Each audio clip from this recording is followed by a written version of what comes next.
Auto కార్మికులు CPM coat వేయాలంటే ఈ రోజు పెట్రోల్ డీజిల్ మీదే ఆధారపడి ఆటో కార్మికులు బతుకుతా ఉన్నారు. ఈ రోజు బీజేపీ ప్రభుత్వం ఏదైతే ఉందో జిఎస్టీని తీసుకొచ్చింది, కానీ పెట్రోల్ డీజిల్ జిఎస్టీ అనేది ఇంక్లూడ్ చేయలేదు. దానివల్ల మాకు లీటర్కి 40 రూపాయల వరకు నష్టం అనేది కలుగుతూ ఉంది.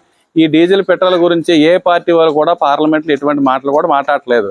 అది ఓన్లీ సిపిఎం పార్టీ వాళ్ళు మాత్రమే డీజిల్ పెట్రోల్ ధరలు తగ్గించాలని, దానివల్లే ప్రజలందరికీ కూడా మోటార్ కార్మికులే కాకుండా ప్రజా రవాణా చేస్తున్న, అదే కాకుండా సరుకులు రవాణా చేస్తున్న అన్ని కూడా తగ్గే అవకాశం ఉంది. కాబట్టి డీజిల్ పెట్రోల్ ధరలు తగ్గించాలని పోరాటం చేస్తుంది.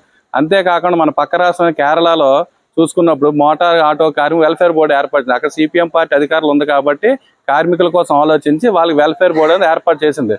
మరి ఇక్కడ కూడా వెల్ఫేర్ బోర్డు ఏర్పాటు చేయమని చెప్పట్లేదు. అదే సిపిఎం పార్టీగా నిజంగా ఇక్కడ అధికారంలోకి వచ్చిన కనీసం అసెంబ్లీలోకి వెళ్ళగలిగిన ఈ డిమాండ్ అనేది చేసి అసెంబ్లీలో కానీ పార్లమెంట్లో కానీ గొంతెత్తి చాటి ఆటో మోటార్ కార్మికులకి వెల్ఫేర్ బోర్డు ఏర్పాటు చేయాలని ఫైట్ చేయడానికి వాళ్ళైతే మాత్రం సిద్ధంగా ఉన్నారు. కాబట్టి సిపిఎం పార్టీ మేము ఓటేయాలని చెప్పి ఈ రోజు మేము ఆటో కార్మికులు అందరం నిర్ణయం చేయడం జరిగింది.